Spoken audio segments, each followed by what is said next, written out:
Hello and welcome to the Hello World app with Flask. So if you're new to Flask, this is going to teach you how to start a new project with PyCharm, and then we're going to create a new and run a Hello World app. So this gives us a basic understanding of what's happening with Flask or how to develop an initial app with Flask. Then we're going to explore a little bit about URL routes by passing data into a function from a URL, and then output it to a screen. So this is a really gentle start to using Flask. Okay, so we're going to build a Flask application, a very simple application to get you started and used to some of the parameters and settings, initial settings of Flask. So here I'm using PyCharm, and this is such a simple, wonderful program to get started when you're using Flask or Django, because everything's nicely built in for you. So here I'm just going to create a new project, and you can see on the left hand side I can select Flask. So I could just make a pure Python project and use pip to install Flask, but why not just use the Flask already installed? So here I'm going to be utilizing a virtual environment. If you haven't already installed Python, install Python utilizing the download from the Python website if you're using Windows, and then the base interpreter is basically where you installed Python. So check out the other videos on how to install Python if you're not too sure. So from here, I basically just create a new name for my application, and I just make sure that I'm using a virtual environment, and I press create.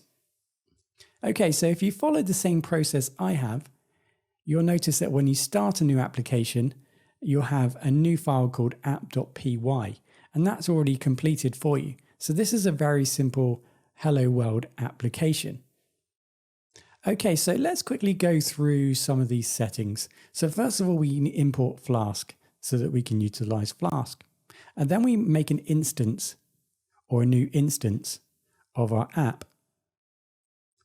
Then down here we have the route. So here we define the route or the path, and then what we want to happen at that path. So this is obviously the root or directory. So when we type in the URL at the root directory, this function is going to work, or this function is going to be triggered. So this is a simple function called hello world, and it's going to return hello world text. Okay, so down here we have if name main. So here basically we're saying on running Python app.py, run the Flask app. So in order to run this application, we simply just need to go to the terminal and type in Python and then just the name of the app, app.py. Now, of course, I need to navigate to the correct URL. So 127001 and then the port 5000 by default. And you can see here it says hello world. So that was really simple. We didn't have to write any code at all, and we have a very simple Hello World app. So let's just expand this Hello World, and we're going to copy this Hello World and make a new function here. We're going to change the root, so we're going to have name, for example. So what's going to happen here is we're going to pass in a name in the URL, and we're then going to utilize it within the function. So we're going to pass it to the function. I need to do that properly. And we're going to pass it to the function, and then we're going to return that information. So here we're then going to return name.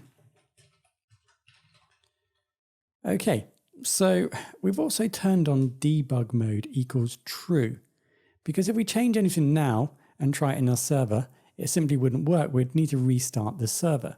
So by having debug mode on, it will mean that the server would just rerun every time we type in something new.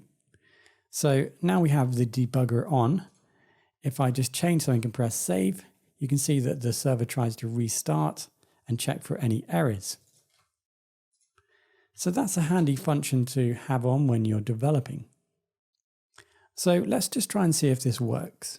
So if we go back into the browser, the homepage still works. That's just slash. And now we're just typing a name, and you can see now it says hello name.